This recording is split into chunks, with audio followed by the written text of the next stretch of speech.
Langsung saja kita membuka pada Ibrani 9 ayat 4 bagian B-nya berkata demikian. Di dalam tabut perjanjian itu tersimpan buli-buli emas berisi mana, tongkat Harun yang pernah bertunas, dan loh-loh batu yang bertuliskan perjanjian. Puji Tuhan. Berarti di dalam tabut perjanjian, sebagaimana kemarin saya mengatakan bahwa ada 3 alat penting yang perlu kita ketahui, dan 3 alat penting ini perlu juga menjadi bagian di dalam kehidupan kita. Puji Tuhan.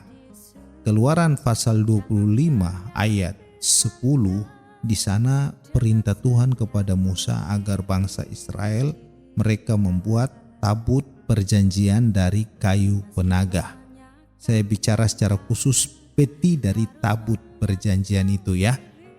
Saya mengatakan kemarin bahwa peti dari kayu penaga ini adalah menunjuk atau menggambarkan kehidupan kita sebagai orang percaya.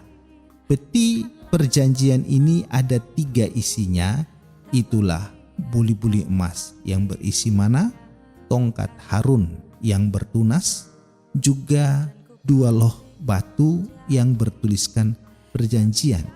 Berarti dalam kehidupan kita orang percaya harus ada buli-buli emas yang isinya adalah mana, harus ada tongkat Harun yang pernah bertunas, harus juga ada loh-loh batu yang bertuliskan perjanjian. Itu harus ada di dalam peti dari tabut atau di dalam kehidupan kita orang percaya.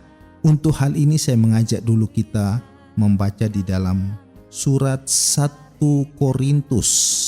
Surat 1 Korintus pasal 13 ayat 13 bagian A saja kita baca.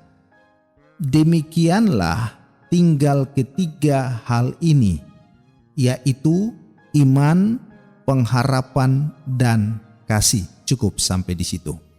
Ada 3 hal, yaitu iman, harap, dan kasih. Tentu iman, harap, kasih ini harus dimiliki oleh kita. Siapa kita? Adalah suatu kehidupan orang percaya. Maka dalam tabut yang menunjuk kepada kehidupan kita orang percaya harus ada 3 isinya, yaitu buli-buli emas yang menunjuk kepada iman, juga tongkat Harun yang menunjuk kepada harap atau pengharapan, dan loh-loh batu yang menunjuk kepada kasih. Begitu saudara. Maka di dalam hidup kita sebagai orang percaya harus ada iman, harus ada harap, dan harus ada kasih atau iman, harap, kasih.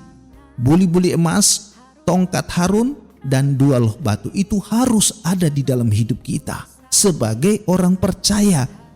Kalau kehidupan kita sebagai orang percaya memiliki iman, harap, dan kasih, maka tentunya apa yang menjadi beban kita, apa yang menjadi pergumulan kita, apa yang menjadi sesuatu tekanan yang perlu kita gumulkan di hadapan Tuhan, karena kita punya iman dan kita bergumul karena kita mengasihi Tuhan. Kita datang cari Tuhan dalam pergumulan itu dan kita punya iman serta kita berharap atas apa yang kita gumulkan agar Tuhan itu menjawab, maka saya meyakini pasti ada mujizat dari Tuhan atas hidup kita. Sekali lagi, saya yakini pasti ada mujizat dari Tuhan atas hidup kita.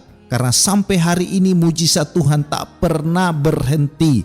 Selama Tuhan belum datang sebagai mempelai pria surga, mujizat itu masih ada dan tetap ada. Kecuali Tuhan Yesus sudah datang sebagai mempelai pria surga menjemput sidang mempelai perempuannya. Mujizat apa yang akan kita dapat?